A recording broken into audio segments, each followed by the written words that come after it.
Halo semua, karena ada permintaan dari Romanus Kristianto untuk membahas tentang Deuterokanonika, jadi saya buatkan video ini. Dan yang akan kita bahas bukan hanya Deuterokanonika, tetapi juga sampai sejarah hilangnya nama Yahweh. Oke, kita mulai ya.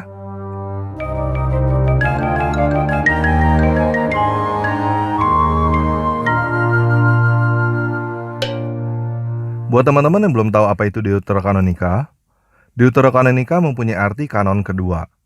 Ini adalah sekumpulan kitab yang ada di antara Perjanjian Lama dan Perjanjian Baru pada Alkitab saudara-saudara kita yang Katolik. Nah, setahu saya, selain Katolik, Deuterokanonika juga ada di dalam Alkitab Kristen Ortodoks Timur dan Kristen Syria. Kristen Ortodoks Timur dan Kristen Syria bukan Kristen turunan dari Katolik, dan kira-kira sama tuanya dengan Katolik. Protestan adalah pecahan dari Katolik yang dimulai dari Martin Luther pada tahun 1517. Martin Luther memulai gerakan Sola Scriptura. Intinya gerakan ini adalah gerakan kembali ke Alkitab. Doktrin gereja yang tidak sesuai dengan Alkitab diprotes. Ini sebabnya namanya Kristen Protestan. Bagi Martin Luther, ajaran Katolik sudah menyimpang dari kebenaran. Bagi gereja Katolik saat itu, Martin Luther adalah sekte sesat yang melawan otoritas gereja. Martin Luther adalah salah satu orang yang menginspirasi saya. Saya berani menerjemahkan ulang Alkitab sendiri karena melihat Martin Luther. Jadi saya cukup paham kendala Martin Luther dan apa yang Martin Luther rasakan. Bagaimana orang-orang bilang dia sesat karena menerjemahkan Alkitab sendiri tanpa otoritas gereja Katolik. Apalagi pada saat itu karena Martin Luther, Eropa jadi pecah. Raja-raja tidak lagi patuh kepada gereja Katolik. Sebelum Martin Luther, Alkitab yang beredar adalah Alkitab dalam bahasa Latin.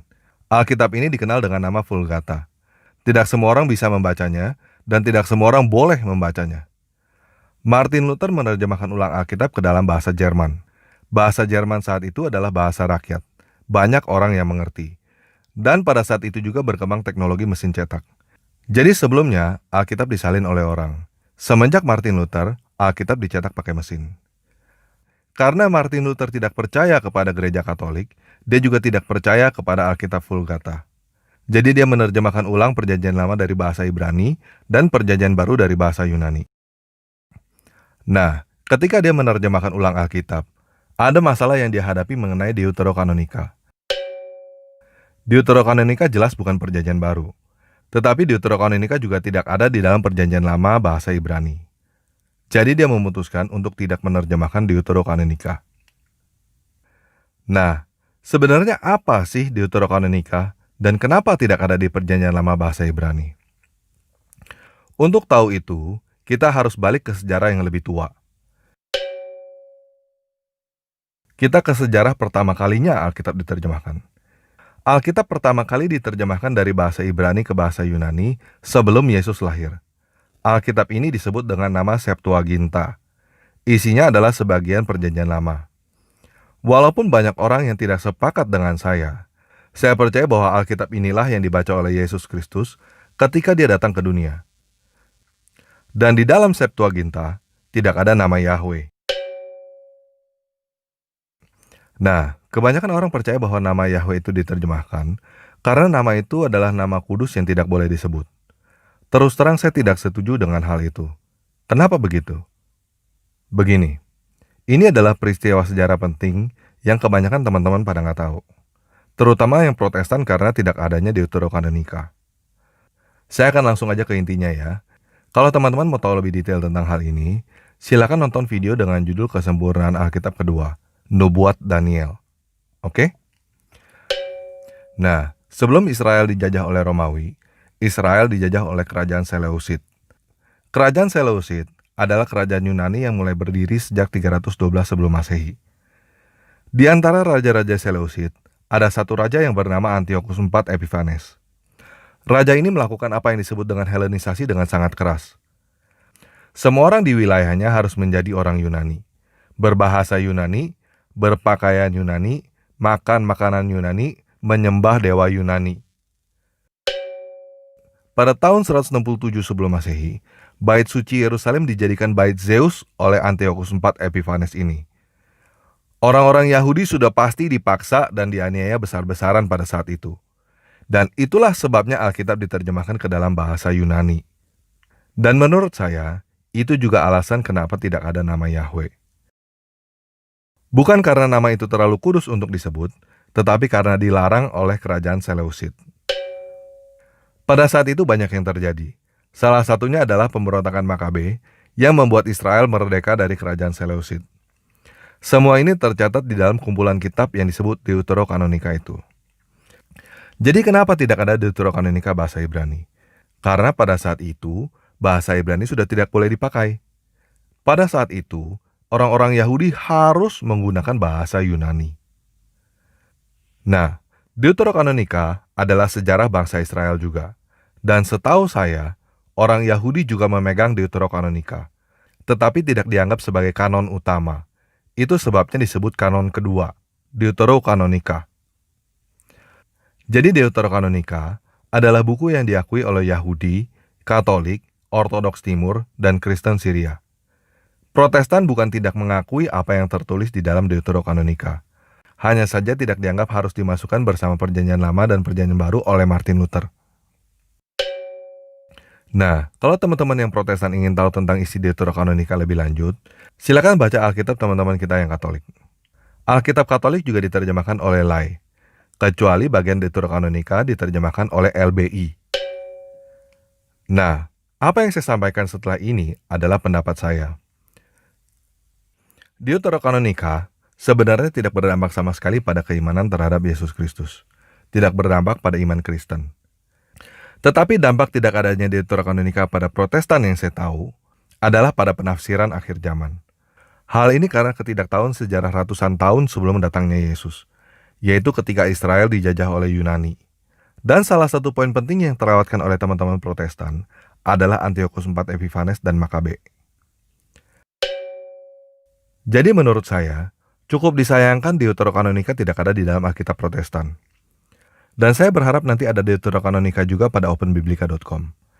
Sekarang tidak ada Deuterokanonika pada openbiblika.com karena saya belum menemukan sumbernya. Kalau saya sudah menemukan sumbernya, pasti akan saya masukkan ke dalam openbiblika.com. Nah, mengenai restorasi nama Yahweh, saya setuju pada Perjanjian Lama. Menurut saya, penggantian nama Yahweh menjadi kurios pada Septuaginta karena dipaksa oleh kerajaan Seleucid. Dan hal ini sudah menjadi tradisi Yahudi sampai hari ini. Sekarang ini tidak ada yang memaksa kita untuk mengganti nama Yahweh. Jadi tidak seharusnya kita mengganti nama Yahweh dengan apapun di dalam Perjanjian Lama. Namun saya tidak setuju dengan restorasi yang kebablasan. Maksud saya begini. Ketika Yesus datang ke dunia, Alkitab yang dia baca adalah Septuaginta. Dan dia tidak berbicara apapun tentang nama Yahweh. Hal ini bisa kita lihat di dalam Perjanjian Baru. Para saksi mata tidak pernah sekalipun menulis bahwa Yesus berbicara untuk restorasi kembali ke nama Yahweh. Seperti yang saya katakan pada video lain, nama Yahweh artinya adalah Dia ada. Ketika Tuhan pertama kali menyatakan namanya kepada Musa, yang pertama kali dia sebut bukanlah Yahweh. Yang pertama kali dia sebut adalah Ehye, Asher, Ehye, yang artinya aku adalah aku. Jadi Tuhan memperkenalkan dirinya kepada Musa, namanya adalah aku adalah aku. Ehye, Asher, Ehye. Namun kita tidak menyebutnya begitu. Kita menyebutnya Yahweh, Dia ada. Dia menyebut dirinya sendiri, aku ada. Kita menyebutnya Yahweh, Dia ada. Oke, paham ya? Nah, ini juga yang setahu saya, teman-teman banyak yang nggak tahu. Ketika Yesus datang, dia berulang-ulang berkata di dalam bahasa Yunani, ego eimi. Apa artinya ego eimi? Ego eimi artinya aku adalah aku. Ehye, Asher, Ehye. Ego eimi. Aku adalah aku. Jadi menurut saya, Tuhan membiarkan nama Yahweh digantikan di dalam Septuaginta bukan tanpa alasan. Menurut saya, itu adalah persiapan untuk nama baru yang di dalamnya kita semua diselamatkan, yaitu nama Yesus Kristus, yang artinya Yahweh menyelamatkan. Nama di atas segala nama. Oleh sebab itu, saya setuju untuk tidak mengganti nama Yahweh di dalam Perjanjian Lama dengan kata apapun. Namun saya tidak setuju untuk mengganti kata kurios yang ada di naskah Perjanjian Baru dengan Yahweh, walaupun mereferensi kepada Perjanjian Lama. Paham ya? Dan saya berharap pada suatu saat nanti, Katolik, Protestan, Ortodoks, Syria, Koptik, Messianic Jews, Hebrew Root, dan lainnya, kita semua bisa berkumpul bersama dan mengadakan perjamuan kudus di dalam nama Yesus Kristus. Sekian video kali ini. Segala puji syukur dan kemuliaan hanya bagi penguasa kita, Yesus Kristus.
ליום שבו נראה אותך בלב אחד כל גוי כל עם יכיר אותי משיח בא חג שגם לא כאב כל הבריאה תשיר עליהם מכל אומה עם ולשון נקרא בכל הניצחון אותך בקהלה בעם עצומה ללך אותך בקהלה בעם עצומה ללך אותך בקהלה בעם עצומה ללך אותך בקהלה